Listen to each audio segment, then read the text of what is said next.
எல்லாரும் வந்துட்டாங்க வாணியா. ஏன்னா இன்னைக்கு நம்ம ஃபிலிம் ரோலோட 5 ஸ்டார் மூவியை பார்க்க போறோம். இது ஒரு மஸ்ட் வாட்ச் மூவி. உங்களை இந்த கதை டிசப்பாயின்மெண்ட் பண்ணவே பண்ணாது. சைனாக்காரனுங்க எடுத்த ஒரு அற்புதமான படம்னு சொல்லலாம். ஒரு பொண்ணு ஒருத்தங்க அவங்க நல்லா குண்டா இருப்பாங்க.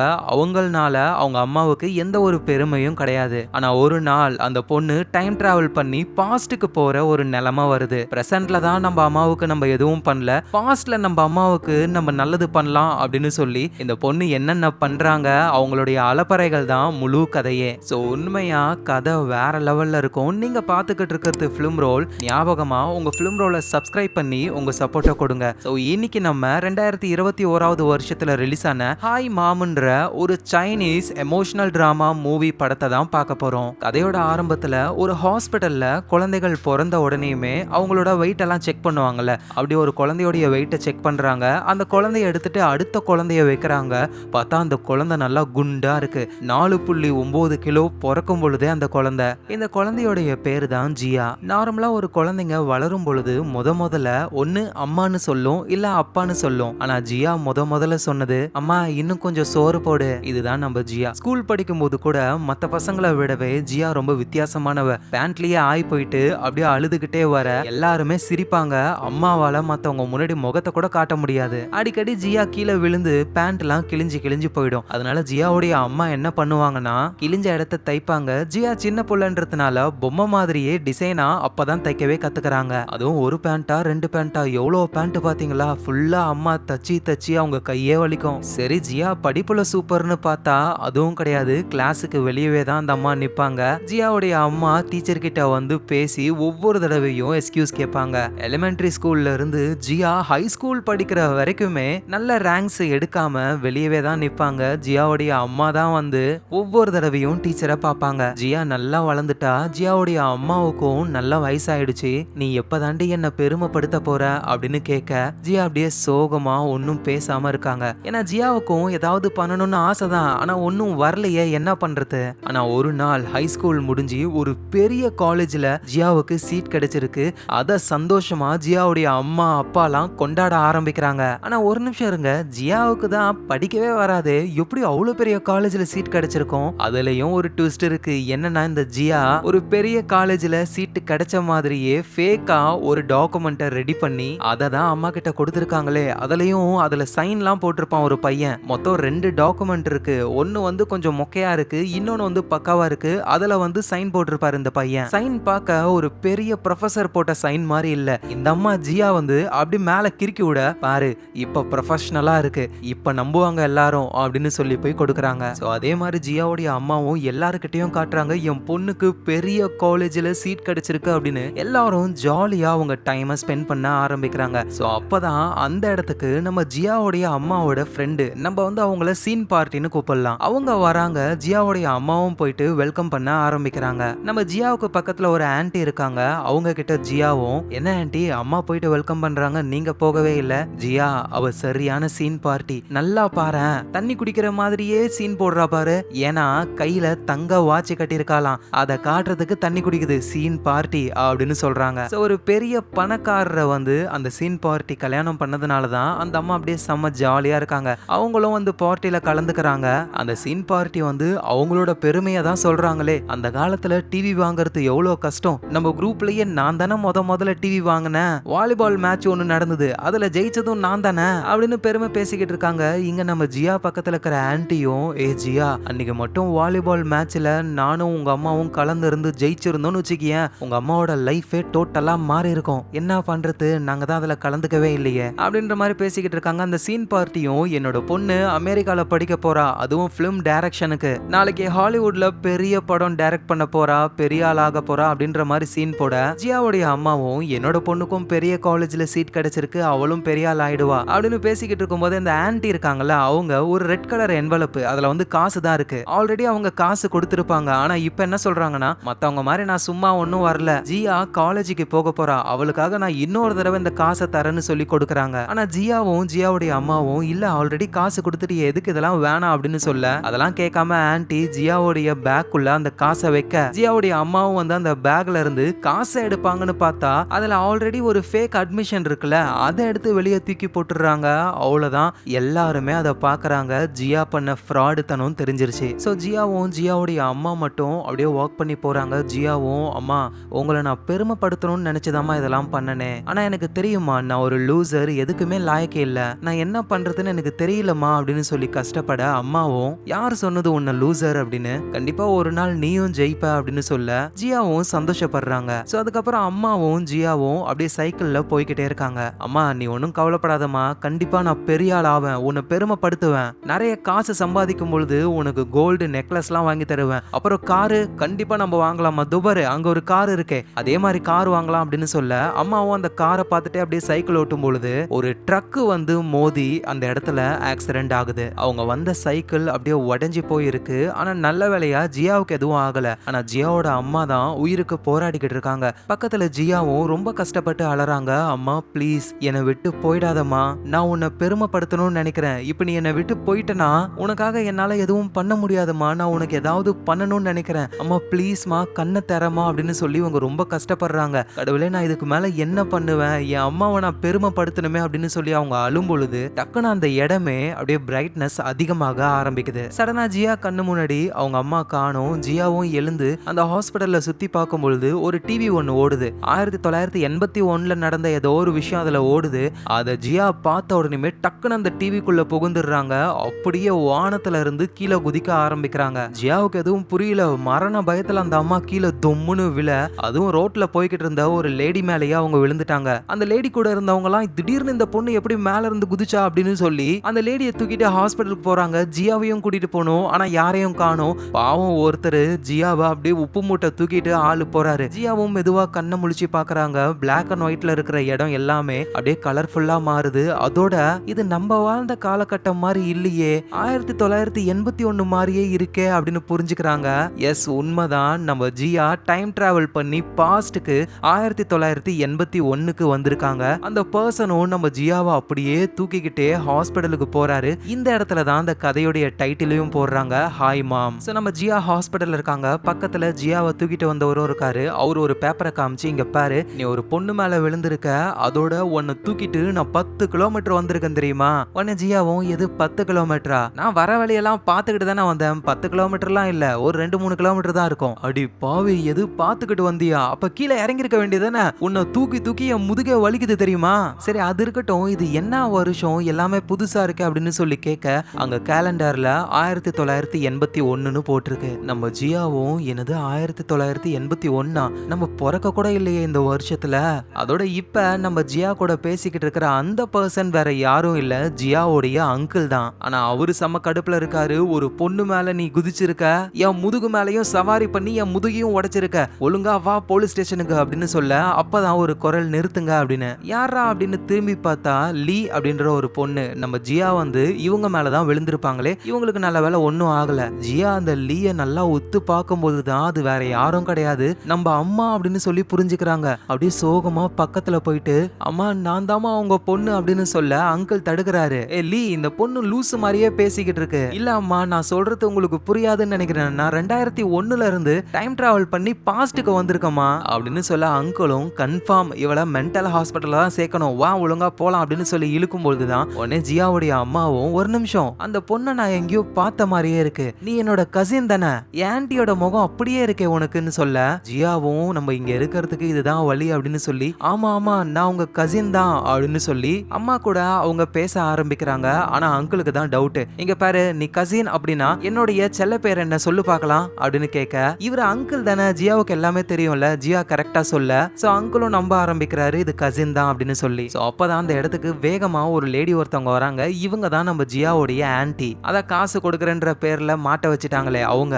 ஏய், இன்னைக்கு டிவி விற்க ஆரம்பிக்க போறாங்க, சீக்கிரம் நம்ம போகணும் அப்படின்னு சொல்ல, நம்ம ஜியாவும் அம்மாவும் 2 பேருமே சேர்ந்து ஒரே மாதிரி, என்னது டிவியா அப்படின்னு வேகமா பஸ் ஸ்டாண்டுக்கு போக ஆரம்பிக்கிறாங்க. பஸ்ல அவ்வளோ கூட்டம். சோ நம்ம ஜியாவுடைய அம்மா, அங்கிள், ஆன்ட்டி எல்லாரும் பஸ்ல ஏற ட்ரை பண்றாங்க. ஜியாவும் இந்த பஸ்ஸை விட்டு அடுத்த பஸ்ல போலாம்ல அப்படின்னு சொல்ல, ஆன்ட்டி சொல்றாங்க, இங்க பாரு, டிவி வாங்குறது சாதாரண விஷயம் கிடையாது, டோக்கன் ஃபர்ஸ்ட் வாங்கணும், டோக்கனை விட முக்கியமா அங்க ஸ்டாக் எவ்வளவு இருக்கோ அவ்வளவுதான் தருவாங்களே, எங்க டீம்லயே சீன் பார்ட்டி ஒருத்தி இருக்கா, அவ மட்டும் டிவி வாங்கிட்டானா அவ்வளவுதான், எல்லா பெருமையும் அவ தட்டிட்டு போயிடுவா அப்படின்னு சொல்ல, ஜியாவுக்கும் இப்பதான் ஞாபகம் வருது. ஏன்னா அந்த சீன் பார்ட்டி வந்து சொல்லிருப்பாங்க, நான் தான் முதல்ல டிவி வாங்கினேன் அப்படின்னு பெருமையா. ஆனா இப்ப நம்ம பாஸ்ட்ல இருக்கோம், இதை மாத்த முடியும் அப்படின்னு சொல்லி நம்ம ஜியா அப்படியே புடிச்சு தள்ளுறாங்க. ஏன்னா அவங்களும் வேகமா அந்த டிவி வாங்குற இடத்துக்கு போகணும் அப்படின்னு சொல்லி. ஆனா பின்னாடி நிறைய கூட்டம் இருக்கிறதுனால நம்ம ஜியாவால ஏற முடியல. முன்னாடி சைடு போயிட்டு அமுக்கி புஷ் பண்ண பின்பக்கம் நின்னுகிட்டு இருந்த நம்ம அங்கிளும் ஆன்ட்டியும் கீழே வந்துடுறாங்க. சோ இப்ப அந்த பஸ்ல வந்து நம்ம ஜியாவும் ஜியாவுடைய அம்மாவும் மட்டும் அந்த கடைக்கு போக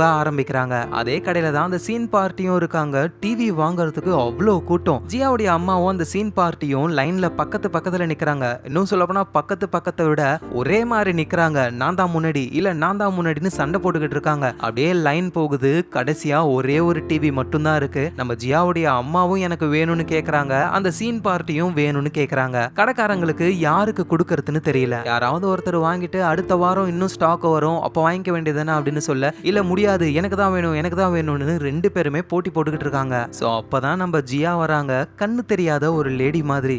இங்க தானே டிவி விக்கிறாங்க அப்படின்னு சொல்லி லைனுக்கு முன்னாடி வந்து, எனக்கு டிவி வேணுங்க, எனக்கு கண்ணு தெரியாது, ஆனா டிவி வாங்கணும்னு எனக்கு ரொம்ப ஆசை தெரியுமா, ப்ளீஸுங்க அப்படின்னு சொல்லி கேட்க, அந்த கடைக்காரமாவும் இங்க பாருமா, கண்ணு தெரியாம டிவி வாங்கி என்ன பண்ண போற, இந்த அந்த ரேடியோவை வச்சு கொண்டு கொடுக்குறாங்க. அப்ப அந்த இடத்துல ஒரு ஃபேன் ஒண்ணு பயங்கரமா காத்தடிக்குது. கண்ணு தெரியாத மாதிரி உங்க சீன் போடுறதுக்காக கண்ணை ஓப்பன்லயே வச்சிருக்காங்க நம்ம ஜியா. சோ அதனால கண்ணு ஒரு மாதிரி இரிட்டேஷன் ஆகி தண்ணீர் வரும்ல, அந்த மாதிரி வருது. அதை பாக்குற கடைக்காரங்க, ஐயோ ஏங்க அழுவுறீங்க, இது அழுவுற மாதிரியா இருக்கு. ஆமாங்க, ஏன் அழுவுறேன் அப்படின்னா, எனக்கு கண்ணு தெரியாது, ஆனா என் தம்பிக்கு வந்து கண்ணு தெரியும், ஆனா அவனுக்கு காது கேட்காது, ரேடியோ வாங்கினா வேஸ்ட்டுங்க, என் தம்பிக்காக தான் டிவி வாங்குறேன், ப்ளீஸ் எனக்கு ஹெல்ப் பண்ணுங்களா அப்படின்னு சொல்லி ஜியா அவங்க அம்மா கிட்ட வர, அம்மாவும் அந்த பிளானை புரிஞ்சுக்கிட்டு, ஐயோ பாத்தீங்களா பாவம், டிவி நம்ம எப்ப வேணாலும் வாங்கிக்கலாம், ஆனா கஷ்டப்படுற இவங்களுக்கு தான் நம்ம டிவி வாங்கி கொடுக்கணும் அப்படின்னு சொல்லி ஒரு பிட்ட போட, எல்லாருமே நம்ம ஜியாவுக்கே அந்த கடைசி டிவியை கொடுக்கலாம் அப்படின்னு சொல்லி ஒத்துக்கிறாங்க. சோ ஜியாவும் போறாங்க. கடைக்காரங்க டிக்கெட் எங்க அப்படின்னு சொல்லி கேட்க, ஐயோ அதை மறந்துட்டோமே அப்படின்னு ஜியாக்கு என்ன பண்றதுன்னு தெரியல. உடனே ஜியாவுடைய அம்மாவும், நான் உங்களுக்கு ஹெல்ப் பண்றேன்னு டிக்கெட்டையும் பணத்தையும் கொடுக்கறாங்க. ஏன்னா ஜியா வாங்கி டிவியை நம்ம அம்மா கிட்ட தானே கொடுக்க போறாங்க. சோ கொடுத்து ஒரு வழியா டிவியை வாங்கிட்டாங்க. ஜியாவுடைய அம்மாவும் அங்கிள் ஆன்ட்டி கிட்ட, இங்க பாத்தீங்களா டிவி நான் வாங்கிட்டேன், நம்ம தான் ஃபர்ஸ்ட் வாங்கியிருக்கோம், நம்ம சந்தோஷமா அதை செலிப்ரேட் பண்ணலாம் அப்படின்னு. அம்மா ஹாப்பியா இருக்கிறத பார்த்து ஜியா அவ்வளவு சந்தோஷப்படுறா. ஏன்னா வாழ்க்கையில முத தடவையா ஜியா அவங்க அம்மாவை இவ்வளவு சந்தோஷப்படுத்திருக்காங்க. ஜியாவுடைய அம்மாவும் பக்கத்துல வந்து, என்ன ஆச்சு ஒரு மாதிரி பாத்துக்கிட்டு இருக்க, இல்ல ஒன்னும் இல்ல, நான் உங்களை இவ்வளவு சந்தோஷப்படுத்திருக்கேன்ல, அதான் எனக்கு ரொம்ப சந்தோஷமா இருக்கு அப்படின்னு சொல்றாங்க. ஆக்சுவலா இவங்க எல்லாருமே ஒரு ஃபேக்டரியில ஒர்க் பண்றாங்க. மொத்தமா ஒரு ஹாஸ்டல் மாதிரியான செட்டப்ல தான் இருக்காங்களே. சோ ஆண்டனாவெல்லாம் செட் பண்ணி டிவியை டியூன் பண்ணிக்கிட்டு இருக்காங்க. அதோட நம்ம ஜியா இருக்காங்கல்ல, எல்லாரும் முன்னாடியும் இங்க பாருங்க, இந்த டிவியை உங்களுக்காக முதல்ல வாங்கி கொடுத்தது லீ தான். சோ அதனால நீங்க எப்ப மீட் பண்ணிக்கிட்டாலும் இந்த விஷயத்தை என்னைக்கும் மறக்காதீங்க, லீ தான் உங்களுக்காக கஷ்டப்பட்டு இதை வாங்கி கொடுத்துருக்காங்க அப்படின்னு அவங்க அம்மாவை பத்தி அவ்வளவு பெருமையா பேசுறாங்க. இந்த விஷயத்த அங்க இருந்து அந்த சீன் பார்ட்டியும் பாத்துக்கிட்டு இருக்காங்க. ஏமாத்தி டிவியை வாங்கிட்டு என்ன ஆட்டம் போடுதுங்க பாருங்க இதுங்க அப்படின்ற மாதிரி ஒரு கோவத்தோடவே அவங்க பாத்துக்கிட்டு இருக்காங்க. சோ அந்த டிவி டியூன் ஆகி ஒரு வாலிபால் மேட்சும் ஓடுது. இங்க இருக்கிறவங்களுக்கு எல்லாம் வாலிபால்னா அவ்வளவு பிடிக்கும். சோ மேட்சை வெறித்தனமா பாக்குறாங்க. இவங்க நினைச்ச டீம் வின் பண்ணிடுச்சு, அதனால செம்ம சந்தோஷப்படுறாங்க. அங்க இருந்து ஒருத்தரும், நம்ம நினைச்ச டீம் வின் பண்ணதுனால நம்மளுக்குள்ளேயே ஒரு போட்டி வைக்கலாம், ஒன்லி விமென்ஸ் மட்டும் தான், 2 டீமா பிரிஞ்சுக்கோங்க, உங்களுக்குள்ள வாலிபால் டோர்னமெண்ட் நடக்க போகுது அப்படின்னு சொல்றாங்க. உடனே அந்த சீன் பார்ட்டியும் நேரா நம்ம ஜியாவுடைய அம்மா கிட்ட வந்து, டிவியை வாங்கிட்டேன்னு ஓவரா சீன் போடாத, இந்த வாலிபால் டோர்னமெண்ட் இருக்குல்ல, அதுல நான் உன்னை தோக்கடிச்சே தீருவேன் அப்படின்னு சொல்லிட்டு போறாங்க. இதை பாக்குற ஜியாவுக்கும் அவங்க ஆன்ட்டி சொன்ன விஷயம் ஞாபகத்துல வருது. அந்த வாலிபால் மேட்ச்ல மட்டும் உங்க அம்மா ஜெயிச்சிருந்தா உங்க அம்மாவோட ரேஞ்சே வேற தெரியுமா அப்படின்னு சொல்லிருப்பாங்கல்ல. ஆனா வந்து அம்மா தோத்துட்டாங்க. ஆனா இப்ப நம்ம பாஸ்ட்ல இருக்கோம், அம்மாவை நம்ம ஜெயிக்க வைக்கணும் அப்படின்னு சொல்லி ஜியா முடிவெடுக்கிறாங்க. நேரா அம்மா லீ கிட்ட போய், நீங்க இந்த வாலிபால் போட்டியில கலந்துக்கணும். ஐயா அதெல்லாம் எதுக்கு, தேவையில்லாத வேலை. எது தேவையில்லாத வேலையா, அந்த வாலிபால் மேட்ச்ல மட்டும் நீங்க ஜெயிச்சீங்கன்னா உங்க வாழ்க்கையே மாறும் தெரியுமா, நீங்க கண்டிப்பா கலந்தே ஆகணும். சரி இவ்வளவு சொல்ற, நம்ம விளையாடணும் அப்படின்னா நமக்குன்னு ஒரு டீம் வேணும், நம்ம டீம் ஆளுங்களெல்லாம் நம்ம போய் பார்க்கலாம் நாளைக்கே அப்படின்னு சொல்லி லீ சொல்ல, இங்க ஜியாவுக்கு அவ்வளவு சந்தோஷம். சோ அடுத்த நாளே ட்ரைனிங்க்கு யாராவது வருவாங்களான்னு பார்த்தா நம்ம ஜியாவுடைய அம்மா லீ, அப்புறம் அந்த ஆன்ட்டி, இவங்க 3 பேர் மட்டும் தான் இருக்காங்க. ஜியாவோட அம்மா லீயும், நம்ம வேணா போய் நம்ம ஃப்ரெண்ட்ஸை ஒவ்வொருத்தரையா கூப்பிட்டு பார்க்கலாம் அப்படின்னு சொல்லி கிளம்ப ஆரம்பிக்கிறாங்க. ஃப்ரெண்டு வந்து அவங்களுக்கு வேலை இருக்கு போல, பயிரெல்லாம் ஃபுல்லா அறுவடை பண்ணணும், அவ்வளோ பெருசுக்கு இருக்கு, இவங்க பண்ணி முடிக்க கண்டிப்பா 10 நாளைக்கு மேல ஆகும், அதுக்குள்ள வாலிபால் மேட்சே முடிஞ்சிரும். சரி அடுத்த ஃப்ரெண்டு கிட்ட போலான்னு பார்த்தா அந்த ஃப்ரெண்டு அழுதுகிட்டு இருக்காங்க. என்னமா ஆச்சுன்னு கேட்டா, மண்டைக்கு பின்னாடி முடியே இல்லாத ஒரு பெரிய ஏரியா ஒண்ணு இருக்கு, இதை வச்சுக்கிட்டு எப்படி நான் எல்லாரும் முன்னாடியும் வந்து விளையாடுவேன் அப்படின்னு சொல்லி அவங்க ஓன்னு அலறாங்க. ஸோ அடுத்த லேடி கிட்ட போனா ஒருத்தர் ஃபேக்டரிக்கு 3 வருஷம் ட்ரைனிங் முடிச்சு வராராம். அவரை வெல்கம் பண்றதுக்காக நான் ஒரு கவிதை எழுதணும், ஸோ அதனால நான் பிஸியா இருக்கேன் அப்படின்னு அவங்க சொல்றாங்க. சரி, இன்னொரு ஃப்ரெண்டு கிட்ட போனா அந்த ஃப்ரெண்டு சாப்பிட்டுக்கிட்டே இருக்காங்க. அதுக்கப்புறமா தான் அந்த அம்மா பேச ஆரம்பிக்கிறாங்க.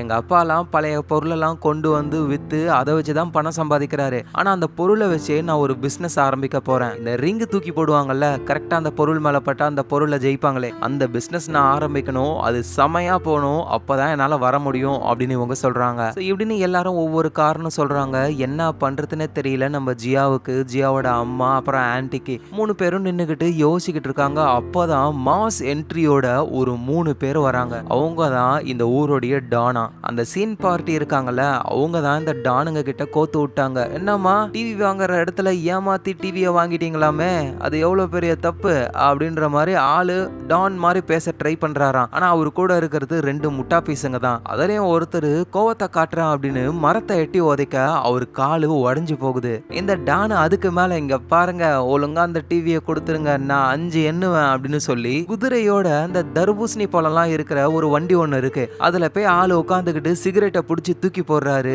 அது நேரா குதிரை மேல பட சூடு தாங்க முடியாம குதிரை தெரிச்சுக்கிட்டு ஓடுது. டானையும் இழுத்துட்டு போக, ஐயோ எங்க டானுக்கு என்ன ஆச்சுன்னு பின்னாடி இந்த 2 அல்ல கைகளும் போறாங்க. மரத்துல எட்டி வச்சு கால் உடைஞ்சதுல பாவம் அவர் மட்டும் தத்தி தத்தி தான் போறாரு. சோ இவங்கள பார்த்த உடனே ஜியா முடிவு பண்ணிடுறாங்க, இதுங்க டானுங்கெல்லாம் கிடையாது, டம்மி பீஸ் அப்படின்னு. சோ இப்படியே போச்சுன்னா வாலிபால் விளையாட நமக்கு ஆளுங்களே இருக்க மாட்டாங்க, நம்ம ஏதாவது ஒன்று பண்ணணும்னு சொல்லி முத வேலையா ஃபர்ஸ்ட் ஒரு ஃப்ரெண்டு கிட்ட போறாங்க. அந்த ஃப்ரெண்டுக்கு தலையில முடி இருக்காதுல, அந்த ஃப்ரெண்டோடைய முடிய சரி பண்றாங்க. ஒரு டாக் ஒன்னு இருக்கு, அதோட மண்டையில இருந்து முடிய பிச்சு இவங்க தலையில ஒட்டி விடுறாங்க. நல்லா இருக்கு, ஆனா இதுக்கு மேல இந்த டாக கூட்டிட்டு என்னால வாக்கிங் போக முடியாதே அப்படின்னு அவங்க சொல்றாங்க. அட ஏதோ ஒன்னு மேட்சுக்கு வா, அது போதும் அப்படின்னு சொல்லி அவங்கள ரெடி பண்ணியாச்சு. அடுத்தது அந்த ரிங்கு தூக்கி போடுற பிசினஸ் பண்ண போறன்ற லேடி இருக்காங்கல்ல, அவங்க வச்சிருக்கிறது ஃபுல்லா குப்பை தான், அதை வாங்கணும்ட்டு யாரும் ரிங்கெல்லாம் வாங்க மாட்டாங்க. ஆனா நம்ம ஜியாவும் ஜியாவுடைய அம்மாவும் சேர்ந்து ஃபேக்டரியில இருக்கிற ஆளுங்களையே கூட்டிட்டு வந்து எல்லா ரிங்கையும் வாங்கி சும்மா வியாபாரம் பிச்சுக்குது. அந்த சந்தோஷத்துல அவங்களும் வரேன்னு சொல்றாங்க. அடுத்தது அந்த அறுவடை பண்ற ஃப்ரெண்டு கிட்ட போயிட்டு இவங்களும் கூட சேர்ந்து ஹெல்ப் பண்ண ஆரம்பிக்கிறாங்க. அப்படி ஹெல்ப் பண்ணா கூட மொத்தத்தையும் அறுவடை பண்றதுக்கு ரொம்ப லேட் ஆகும். அதனால ஜியா என்ன பண்றாங்கன்னா, ஹெல்ப்புக்கு ஆளுங்களை கூப்பிடணும் அப்படின்னு நேரா அந்த டானுங்க கிட்ட போறாங்க. உட்காந்து பேச ஆரம்பிக்கிறாங்க. இங்க பாருங்கடா, நீங்க டானுன்னு சொல்லி ஊரை ஏமாத்திக்கிட்டு இருக்கீங்க, ஆனா நீங்க ஒரு டம்மி பீஸ்ன்னு நான் உங்களை முத தடவை பார்க்கும் போதே கண்டுபிடிச்சிட்டேன். சிட்டில எனக்கு தெரிஞ்ச உண்மையான டான் ஒருத்தர் இருக்காரு, அவர்கிட்ட மட்டும் வேலைக்கு சேர்ந்துட்டீங்கன்னா நீங்க ரியலாவே கேங்ஸ்டரா மாறிடுவீங்க. ஓ அப்படியா, அப்பனா சேர்த்து விடு, எங்களை கண்டிப்பா சேர்த்து விடுறேன், உங்களுக்காக இந்த உதவி பண்ண மாட்டேன் நானு, நீ எங்களுக்கு இந்த உதவி பண்ற அப்படின்னா உனக்கு ஏதாவது ஒரு உதவினாலும் நாங்க கண்டிப்பா பண்ணுவோம். ஆமா எனக்கு ஒரு உதவி இருக்கு அப்படின்னு சொல்லி அப்படியே இவங்களை கூட்டிட்டு அந்த அறுவடை பண்ற இடத்துக்கு போய் வேலையை வாங்குறாங்க. சீக்கிரமா அந்த வேலையை முடிச்சு அந்த ஃப்ரெண்டையும் வாலிபால் மேட்சுக்கு ஓகே பண்றாங்க. ஸோ அவ்வளோதான், எல்லாரும் ரெடி, சும்மா வேற லெவல்ல ப்ராக்டிஸ் பண்றாங்க. ஆனா என்னன்னா, அந்த ஆன்டி ஒருத்தவங்க இருப்பாங்கல்ல, அவங்க தான் கொஞ்சம் மொக்கையா விளையாடுறாங்களே. நம்ம ஜியாவும் பார்த்து நீங்க தான் கொஞ்சம் மொக்கையா விளையாடுறது, நல்லா விளையாடுங்க அப்படின்னு சொல்ல, அந்த ஆன்டியும் இங்க பாரு நம்ம செமையா விளையாடுறோம், நம்ம தான் ஜெயிக்கிறோம் அப்படின்னு சொல்லி பாலை சும்மா ஓங்கி ஒன்று அடிக்கிறாங்க. பால் அந்த இடத்துல பறக்குது. ஆனா அடிச்ச ஃபோர்ஸ்ல ஆன்டி கை உடைஞ்சுக்குது.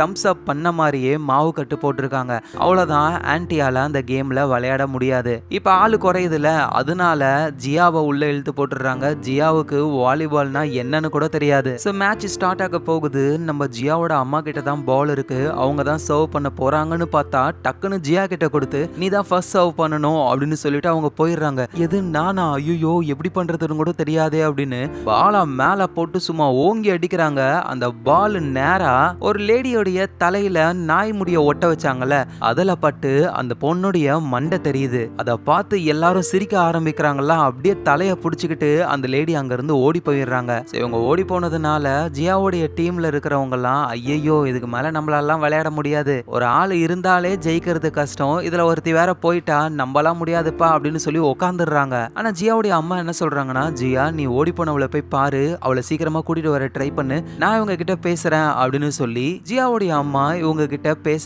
ஆரம்பிக்கிறாங்க. என்ன பேசினாங்கன்னா தெரியல. எங்க ஜியாவும் அந்த ஓடி போன லேடியை பிடிக்கலான்னு போகும்போது ஆட்கள்லாம் வந்து ஏய் நீ எங்க போற, கேமை விட்டு நாங்க போய் கூட்டிட்டு வரோம், நீ கேம் குள்ள போன்னு சொல்லி ஜியாவை திரும்ப அனுப்புறாங்க. ஜியா வந்து பார்க்கும் பொழுது இப்போ நம்ம ஜியா டீம்ல இருக்கிறவங்க எல்லாம் ஃபயரா இருக்காங்க. ஜியாவும் அவங்க அம்மா கிட்ட வந்து எப்படி அவங்க மனசை மாத்துனீங்க, அது ஒண்ணும் இல்ல சும்மா விடு, இல்ல சொல்லுங்களா அப்படின்னு கேட்க, இல்ல என் டிவியை ஒரு வாரத்துக்கு கடனா தரேன்னு சொன்ன, எல்லாரும் ஃபயர் ஆயிட்டாங்க பாத்தியா அப்படின்ற மாதிரி சொல்றாங்க. சோ மேட்சும் ஸ்டார்ட் ஆகுது, கேமை விளையாட ஆரம்பிக்கிறாங்க. ஆப்போனன்ட் டீம் சும்மா செதற விடுறாங்க ஜியாவோட டீம். அதுவும் அந்த ஆப்போனன்ட் டீமுக்கு லீடரா இருக்கிறது யாருன்னா நம்ம சீன் பார்ட்டி தான். அவங்க செமையா விளையாடி இங்க நம்ம ஆளுங்களால ஸ்கோரே எடுக்க முடியல. ரெஃப்ரியும் என்ன சொல்றாருன்னா, உங்களால முடியலன்னா சொல்லுங்க, இப்பயே மேட்சை முடிச்சுக்கலாம் அப்படின்னு சொல்ல அப்படியே எல்லாரும் சோகமா இருக்காங்களா. அப்பதான் ஒரு மாஸ் பிஜிஎம், மாஸ் என்ட்ரி, தலைய மூடிட்டு போனாங்கல்ல ஒரு லேடி, அவங்க இப்ப கேப்ப போட்டு சீனா வர ஆரம்பிக்கிறாங்க. நான் வந்துட்டேன்ல, இப்ப நம்ம டீம் ஜெயிக்க போகுதுன்னு உள்ள வந்த உடனே ஒரு காத்தடிக்குது, கேப் பறந்து போகுது, பின்னாடி மண்டை தெரியுது, அவ்வளவுதான். ஐயோயோ என்ன விட்டுருங்க அப்படின்னு திரும்பவும் தெரிச்சுக்கிட்டு ஓடுறாங்க. அட என்னடா இதுன்னு ரொம்ப சோகமாயிடுறாங்க ஜியா. ஆனா ஜியாவோட அம்மா பக்கத்துல வந்து, ஏய் ஏன் சோகமா இருக்க, இது ஜஸ்ட் கேம் தான், ஃப்ரீயா விடு, நம்மளால முடிஞ்சதை ட்ரை பண்ணுவோம் அப்படின்னு சொல்றாங்க. ஆனா ஜியாவுக்கு மட்டும்தான் தெரியும் இந்த கேம்ல அம்மா ஜெயிச்சாங்கன்னா அவங்க லைஃபே மாறும் அப்படின்னு. சோ எப்படியாவது அம்மாவை ஜெயிக்க வைக்கணும் அப்படின்னு சொல்லி பயங்கரமா விளையாட ஆரம்பிக்கிறாங்க. ஸ்கோரை கொஞ்சம் கொஞ்சமா எடுக்கிறாங்க. ஆனா என்னதான் ட்ரை பண்ணாலும் ஆப்போனன்ட் டீம் ஜெயிச்சிருது. ஆக்சுவலா அதுக்கு ஸ்கோரே கொடுக்க கூடாது, வெளியே போய் பால் விழுந்துருச்சு. இதை ரெஃப்ரி கிட்ட பேசலான்னு போனா, ஏமா நான் ஃபேக்டரியில ஒர்க் பண்றவன், ப்ரோ ரெஃப்ரிலாம் கிடையாது, எனக்கு தெரிஞ்சதை தான் நான் மார்க் போட முடியும், வேணா சொல்லு உங்களுக்கு ஒரு 2 மார்க் சேர்த்து போடுறேன் அப்படின்னு சொல்ல ஜியா அப்படியே கடுப்பாயிடுறாங்க, சோகமாயிடுறாங்க. ஆனா பின்னாடி ஜியாவுடைய அம்மாவும் அவங்க ஃப்ரெண்ட்ஸும் அவங்க செகண்ட் வந்ததுனால அவங்களுக்கு டீ கப்பை கொடுத்துருக்காங்க.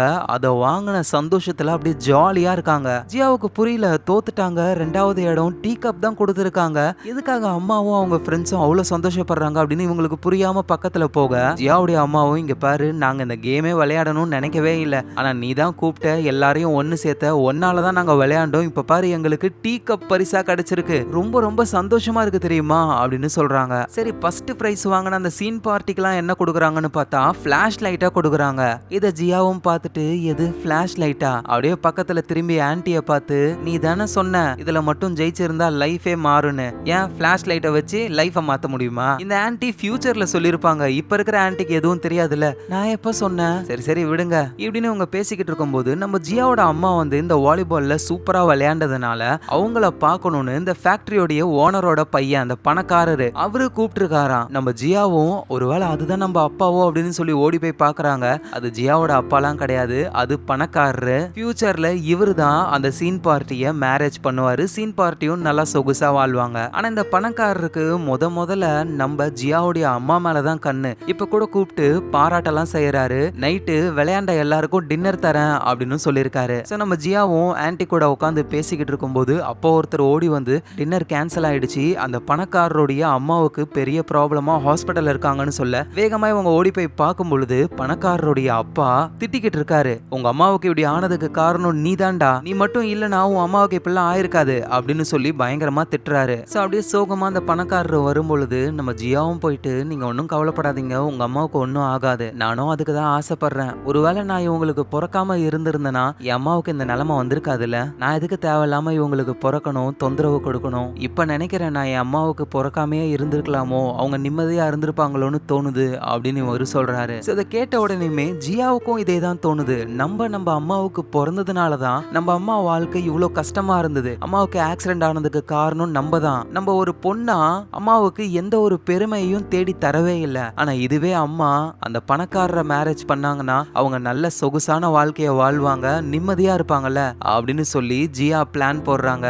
இந்த பணக்காரரையும் அவங்க அம்மாவையும் எப்படியாவது சேர்த்து வைக்கணும் அப்படின்னு நினைக்கிறாங்க. சோ ஃபர்ஸ்ட் அந்த பணக்காரர்கிட்ட பேசுறாங்க, அவருக்கு வந்து ஆசை இருக்கு, சோ அதனால அவர்கிட்ட இந்த டிக்கெட்டை பிடிங்க, உங்களுக்கு பக்கத்து சீட்லயே லீவ் வர மாதிரி நான் பண்றேன் அப்படின்னு சொல்லி டிக்கெட்டை கொடுக்க அவரும் வாங்கிட்டு போயிடுறாரு. அப்புறம் ஜியா வந்து ஃபேக்டரியில ஒர்க் பண்ற அவங்க அம்மாவை பார்த்து, என் கூட வாங்க நம்ம கொஞ்சம் ஜாலியா டைமை ஸ்பெண்ட் பண்ணலாம் அப்படின்னு சொல்லி அவங்க 2 பேரும் டைமை ஸ்பெண்ட் பண்ண ஆரம்பிக்கிறாங்க. கடைக்கு போயிட்டு ட்ரெஸ் எடுக்கலாமான்னு பாக்குறாங்க.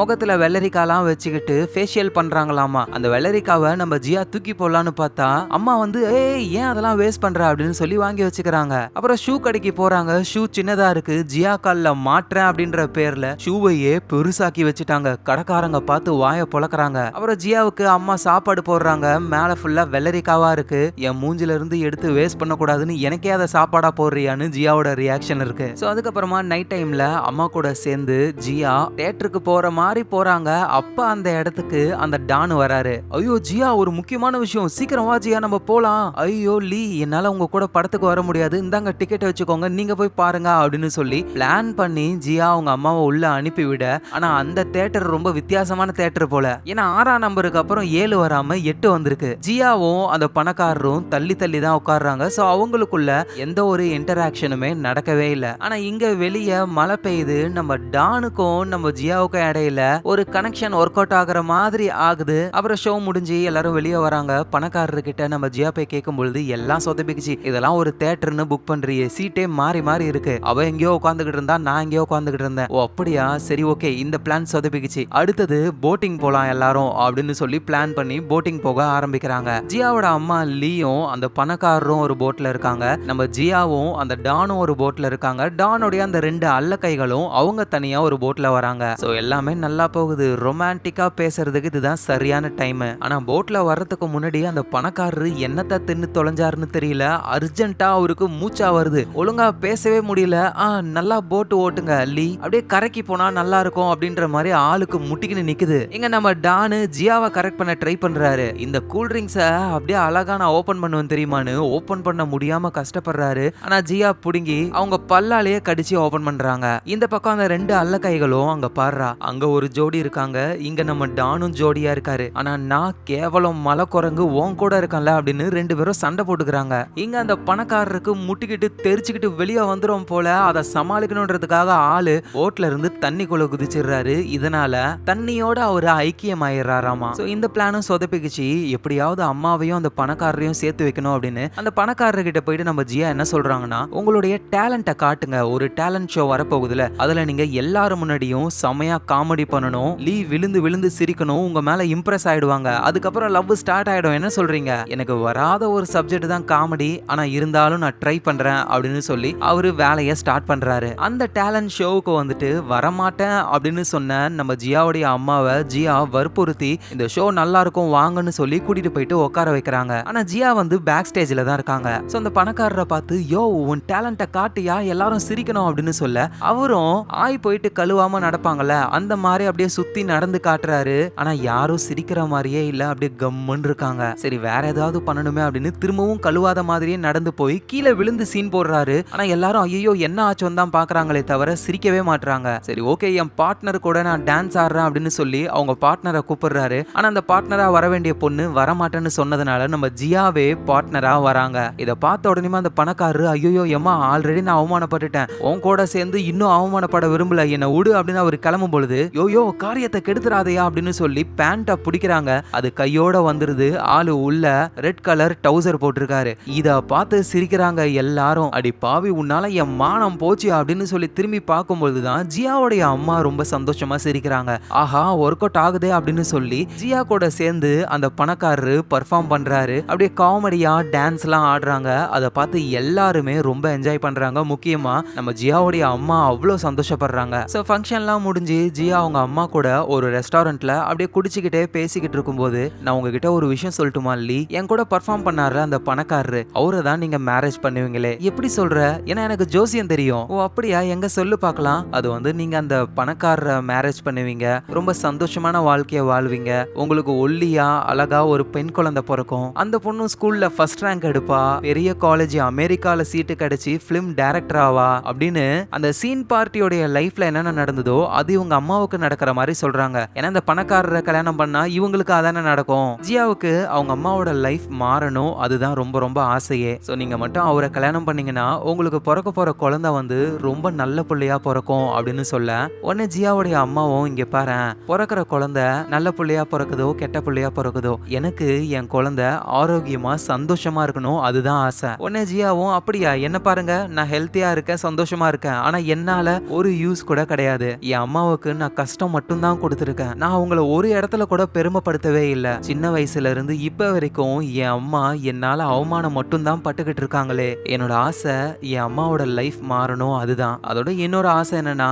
அடுத்த லைஃப்னு ஒண்ணு இருந்தா என் வயித்துல என் அம்மா பிறக்கணும், நான் என் அம்மாவை பத்திரமா பாத்துக்கணும் அப்படின்னு சொல்லி ரொம்ப ஃபீல் பண்ணி அழுதுகிட்டே அவங்க பேசுறாங்க. அடுத்த நாள் ஆகுது. ஜியா தூக்கத்துல இருந்து கண்ணை முழிச்சு எழுந்துக்கிறாங்க. ஜியாவுடைய பேண்ட்லாம் கிழிஞ்சு போன டிசைன்ல இருக்கு. ஆனா ஜியாவுடைய அம்மா வந்து அதை தைக்க ஆரம்பிக்கிறாங்க. அந்த கிழிஞ்ச இடத்த அழகா பொம்மை மாதிரி தைக்கிறாங்க. இங்க தூக்கத்துல இருந்து நம்ம ஜியாவும் கண்ணை முழிச்சு எழுந்துக்க, ஜியாவுடைய அம்மா ஜியா கிட்ட ஒரு முக்கியமான விஷயத்த சொல்றாங்க. எனக்கும் ஒருத்தருக்கும் மேரேஜ் ஆகி 3 வருஷம் ஆகுது. வெளியே நாங்க சொல்லிக்கல. இதுதான் மேரேஜ் சர்டிபிகேட் அப்படின்னு சொல்லி காட்டுறாங்க. இதை கேட்ட ஜியா ஷாக் ஆகுறாங்க. என்ன பண்ணிட்டீங்க நீங்க? நீங்க பெரிய தப்பு பண்ணிட்டீங்க தெரியுமா? நீங்க அவரை மேரேஜ் பண்ணீங்கன்னா உங்களுக்கு நான் தான் பொறப்பேன் அப்படின்ற மாதிரி சொல்லவே வந்துடுறாங்க. ப்ளீஸ் அவரை மேரேஜ் பண்ணாதீங்க, சீக்கிரமா வாங்க, இப்பயே டைவர்ஸ் பண்ணலாம் அப்படின்ற மாதிரி கூட்டிட்டு போக, ஆனா ஜியாவுடைய அம்மா என்ன சொல்றாங்கன்னா, என்னோட லைஃப் எனக்கு பிடிச்ச மாதிரி தான் இருக்கணும், நான் அவரை மேரேஜ் பண்ணிட்டேன், அவரை நீயும் வந்து பாக்குறியா அப்படின்னு சொல்லி கூட்டிட்டு போறாங்க. இப்பதான் ஜியாவுடைய அம்மாவோட ஹஸ்பண்ட், அதாவது ஜியாவுடைய அப்பாவை காட்டுறாங்க. அப்படியே அவரு ஜியா மாதிரியே இருக்காரு. சோ ஃபேஸ் கட்டு அப்படியே ஜியாவுக்கு வந்திருக்கு.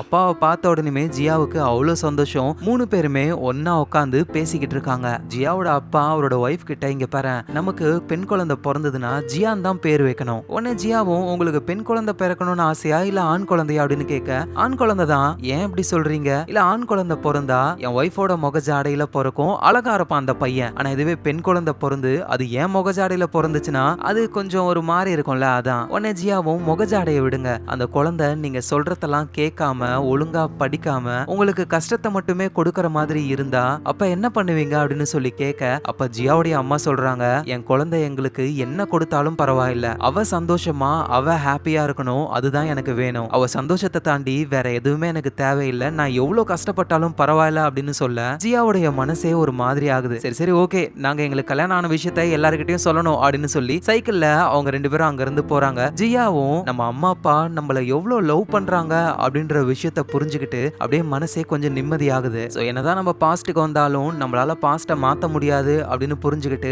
திரும்ப நம்மளுடைய காலகட்டத்துக்கே போலாம் அப்படின்னு சொல்லி எங்க வந்து விழுந்தாங்களோ அதே இடத்துக்கு போக ஆரம்பிக்கிறாங்க. ஆனா அங்க நம்ம டான் நிக்கிறாரு. அவரு ஜியாவை ப்ரப்போஸ் பண்றதுக்கு ஆளு வெயிட் பண்ணிக்கிட்டு இருக்காரு. ஆனா ஜியா போயிட்டு நான் கிளம்ப போறேன் அப்படின்னு சொல்றாங்க. அதோட அங்க பணக்காரரும் வராரு. அவரு வெளியே கிளம்புறாராம். அதோட அவருக்கும் ஜியாவோட அம்மாவுக்கு மேரேஜ் ஆன விஷயம் தெரிய வந்து, நம்ம இவ்வளவு நாள் பண்ணதெல்லாம் ரொம்ப வேஸ்ட், சோ நான் வேற ஒரு ஒர்க் பண்ண போறேன், அதுக்கு ஒரு பொண்ணு தான் ஹெல்ப் பண்ணா அப்படின்னு சொல்றாரு. அது சீன் பார்ட்டி தான். சோ அதுக்கப்புறம் தான் அவங்களுக்குள்ள லவ் வந்து மேரேஜ் ஆகும். சோ எல்லாமே பக்காவா போய்கிட்டு இருக்கு. ஜியாவோட அங்கிளும் அந்த இடத்துக்கு வராரு. நீ போக போறியா, இந்த சாப்பிட இதை வச்சுக்கோ அப்படின்னு சொல்ல, இதெல்லாம் எனக்கு தேவையில்லை, ஏன்னா நான் பஸ்லயோ சைக்கிள்லயோ போக போறது கிடையாது, முதல்ல நீ என்னை எப்படி பார்த்த, நீ மேல இருந்து தொப்புன்னு கீழே விழுந்த, அதே மாதிரிதான் டக்குன்னு நான் அப்படியே மேல பறந்து போக போறோம் பாரு அப்படின்னு சொல்லி மேல பாக்குறாங்க. அப்படியே வானத்துக்கு போகுது. ஆனா அவங்க கீழேயே தான் இருக்காங்களே. வெயில் அடிக்குது. அந்த அம்மா அப்படியே நின்னுகிட்டு இருக்காங்க. நம்ம டானும் அங்கிளும் ஓரமா உட்காந்துக்கிட்டு, எம்மா என்னமோ சர்ன்னு மேல போறேன்னு சொன்ன, 1 மணி நேரமா ஒரே இடத்துல நின்னுகிட்டு இருக்க,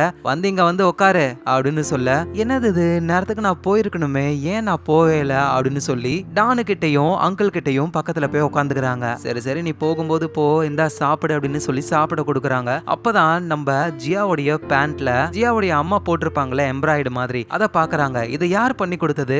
அது வந்து லீ தான் பண்ணி கொடுத்தாங்க. உடனே டானும், எங்க அம்மாவும் இந்த மாதிரி பண்ணுவாங்க, ஆனா நான் பெருசா கிழிச்சு கொண்டு வருவேனா பேண்ட்டை, அதனால அவங்களால ஒழுங்கா தைக்கவே முடியாது. உடனே ஜியாவும், என்னோட அம்மாவும் அப்படிதான், நான் சின்ன வயசுல பேண்ட்டை சும்மா சும்மா கிழிச்சிட்டு வருவேனா, அப்படியே தைச்சா பசங்களாம் கிண்டல் பண்ணுவாங்கன்னு சொல்லிட்டு பொம்மை மாதிரி எப்படி தைக்கிறதுன்னு கத்துக்கிட்டு அதுக்கப்புறம் வித்தியாசமா பொம்மை மாதிரியே செய்வாங்க. இதோ லீ பண்ணி கொடுத்துருக்காங்கல்ல, அந்த மாதிரிதான் சொன்ன உடனேயுமே தான் இப்பதான் நம்ம ஜியாவுக்கே ஸ்ட்ரைக் ஆகுது, இந்த காலகட்டத்தில் இருக்கிற அம்மாவுக்கு வந்து இந்த மாதிரி எம்ப்ராய்டிங் பண்றதுக்கு தெரியாது. ஜியா பிறந்து ஜியா பேண்ட்டை கிழிச்சு அதுக்கப்புறமா தான் இந்த மாதிரி பொம்மை மாதிரி தைக்கவே கத்துப்பாங்களே, ஆனா இப்பவே தச்சு கொடுத்துருக்காங்க அப்படின்னா எப்படி நம்ம ஜியா ஃபியூச்சர்ல இருந்து பாஸ்டுக்கு வந்தாங்களோ அதே மாதிரி தான் அம்மாவும் பாஸ்டுக்கு வந்திருக்காங்க.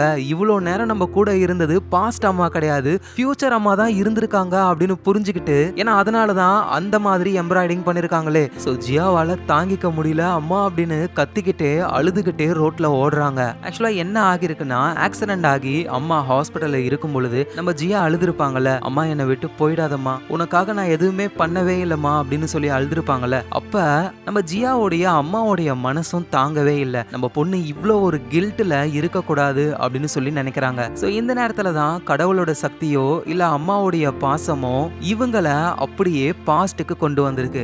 முதல்ல பாஸ்டுக்கு போனது அம்மா தான். அம்மா அங்க போன உடனேயுமே அங்க இருக்கிற ரிஃப்ளெக்ஷன்லாம் அவங்க முகத்தை பார்த்துட்டு நம்பவே முடியல, நான் பாஸ்டுக்கு வந்திருக்கேனா அப்படின்னு. அப்பதான் யாரோ கத்திக்கிட்டே வர மாதிரி சவுண்ட் கேக்குது. மேல பார்த்தா நம்ம ஜியா தான் விழுந்துகிட்டு இருக்காங்களே. ஐயோ என் புள்ள அப்படின்னு சொல்லி அம்மா ஓடி போய் ஜியாவை பிடிக்க போய் தான் ஜியா வந்து அம்மா மேலேயே விழுந்திருப்பாங்களே. அதுக்கப்புறம் ஜியா ஹாஸ்பிட்டலுக்கு போகும் பொழுது அங்க அங்கிள் வந்து வா போலீஸ் ஸ்டேஷனுக்கு வா அப்படின்னு சொல்லி கூப்பிடும் பொழுது ஜியாவுடைய அம்மா வந்து, நீ பார்க்க என் கசின் மாதிரியே இருக்கியே அப்படின்னு சொல்லியிருப்பாங்க. ஆனா உண்மையா கசின் மாதிரிலாம் கிடையாது, இது நம்ம பொண்ணு தானே அவங்களுக்கு தெரியும். அங்கிள் போலீஸ் ஸ்டேஷனுக்கு கூட்டு போறேன்னுலாம் சொல்றாருல. சோ அதுல இருந்து ஜியாவை காப்பாத்தணும்னு தான் இவங்க ஜியாவை தெரிஞ்ச மாதிரியே நடந்துக்கிட்டாங்க. முதல்ல கஷ்டப்பட்டு டிவியை வாங்கினதுக்கு அப்புறம் நீங்க ஹாப்பி தானே அப்படின்னு சொல்லி ஜியா கேட்கும் பொழுது, ஆமா நான் ஹாப்பி தான் அப்படின்னு அம்மா சொல்லிட்டு, ஜியா மத்த எல்லாருக்கிட்டையும் பாத்தீங்களா இவங்க தான் டிவி வாங்கினதுன்னு நமக்காக இவ்வளவு பண்றாளேன்னு அம்மாவுக்கு அவ்வளவு சந்தோஷம். அந்த டிவியெல்லாம் ஃபிக்ஸ் பண்ணிட்டு எல்லாரும் முன்னாடியும் உங்க எல்லாருக்காகவும் டிவியை வாங்கினது இவங்க தான் லீதா அப்படின்னு இவங்க பேசிக்கிட்டு இருக்கும்போது அம்மாவுக்கு பக்கத்துல ஒருத்தர் இருப்பாரு. அவரு அம்மா கிட்ட, ஆமா இந்த பொண்ணு யாரு, உன் கசினா? ஆமா. அந்த பொண்ணு இங்க என்ன பண்றா அப்படின்னு சொல்லி கேட்க அம்மா சொல்லுவாங்க, அவ என்ன சந்தோஷப்படுத்த இங்க வந்திருக்கா அப்படின்னு சொல்றாங்க. சோ இதெல்லாம் நினைச்சு பார்த்துக்கிட்டே நம்ம ஜியா வந்து அப்படியே அவங்க அம்மாவை நினைச்சுக்கிட்டு அழுதுகிட்டே ஓடி வந்துகிட்டு இருக்காங்க. அந்த வாலிபால் மேட்ச்ல அம்மாவுடைய டீம்ல இருக்கிறவங்களாம் இதுக்கு மேல விளையாட முடியாதுன்னு சொல்லும் பொழுது அம்மா ஜியாவை தனியா அனுப்பிட்டு அவங்க டீம் கிட்ட ஏதோ ஒன்று பேசுவாங்கல்ல. என்ன பேசுவாங்கன்னா, நீங்க ஏன் விளையாடாம இருக்கீங்க, நம்ம ஜியாவுக்காக விளையாடியே ஆகணும், அவளுக்காக நம்ம எதுக்கு விளையாடணும்பா? ஏன்னா அந்த ஜியான்ற பொண்ணுடைய அம்மா ஒரு வாலிபால் பிளேயர். இப்ப அவங்க அம்மா உயிருக்கு போராடுற நிலைமையில இருக்காங்க. இப்ப ஜியா அவளுடைய அம்மாவா நினைக்கிறது என்னதான், நம்ம இதை விளையாடாம விட்டுட்டோம்னா ஜியா ரொம்ப கஷ்டப்படுவா, அவ கஷ்டப்படக்கூடாது, ப்ளீஸ் எனக்காக வாங்க அப்படின்னு சொல்லிதான் மத்தவங்களெல்லாம் கூப்பிட்டுருப்பாங்களே. அவரை ஜியாவும் அந்த பணக்காரரும் வந்து பர்ஃபார்மன்ஸ் பண்ணிருப்பாங்களே, அம்மா கூட விழுந்து விழுந்து சிரிச்சிருப்பாங்களே. ஆனா உண்மையிலேயே அந்த இடத்துல அம்மா ஜியா இவ்வளவு சந்தோஷமா இருக்கா அப்படின்னு நினைச்சு அவங்க கண்ணீர் விட்டு ரொம்ப சந்தோஷமா கைய தட்டிருப்பாங்க. ஏன்னா அம்மாவுக்கு ஜியா அவ்வளோ ஹாப்பியா இருக்கணும் அப்படின்றது மட்டும்தான் அவங்க மனசுல ஓடுற ஒரு விஷயம். அப்புறம் ஜியாவும் அம்மாவும் ஒரு இடத்துல குடிச்சுக்கிட்டு இருப்பாங்கல்ல, குடிச்சு ஜியா மட்டையாயிடுவா. அம்மா தான் ஜியாவை அப்படியே தாங்கி அவங்க பொண்ணை தூக்கிட்டு வருவாங்க. ஏன்னா அம்மாவுக்கு ஜியா வந்து என்னைக்குமே ஒரு பாரமா இருந்ததே கிடையாது. சோ இதை நினைச்சுக்கிட்டு அப்படியே ஜியா வேகமா அழுதுகிட்டே ஓடி வராங்க அவங்க அம்மாவை பாக்குறதுக்கு.